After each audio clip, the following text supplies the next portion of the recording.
Hello everyone, good evening all of you. And నేను ఈరోజు చెప్పబోయే మ్యాటర్ ఏంటంటే, ప్రెగ్నెన్సీలో ఉన్నప్పుడే డిఫరెంట్గా తినాలి అనిపిస్తుంది అని అందరూ అంటారు కదా. బట్ ఆఫ్టర్ డెలివరీ అయినాక కూడా ఫుల్ క్రేవింగ్స్ ఉంటాయన్నమాట.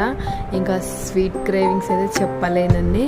అండ్ మనం డెలివరీకి ముందు ప్రెగ్నెన్సీలో ఉన్నప్పుడన్నా మొత్తం నాసియా వల్ల అండ్ డిఫరెంట్ ప్రాబ్లమ్స్ వల్ల ఏం తినలేము అనమాట. తినాలనిపిస్తుంది కానీ తినలేము. బట్ డెలివరీ అయినాక చూసుకోండి, అసలు మనం తినొద్దు అన్నది, మమ్మీ వాళ్ళు మనల్ని తినొద్దు అన్నదే తినాలనిపిస్తుంది అనమాట. అండ్ నా విషయంలో కూడా అంతే అండి, మా మమ్మీ ఏది తినొద్దు అంటుందో అదే తినాలనిపిస్తుంది అనమాట. బట్ ఇప్పుడు అన్నీ తినొచ్చులేండి, 7 months అయిపోయింది అనమాట. బట్ నాకు ఈరోజు పాలు అండ్ బ్రెడ్ తినాలనిపించింది. Thanks for watching this.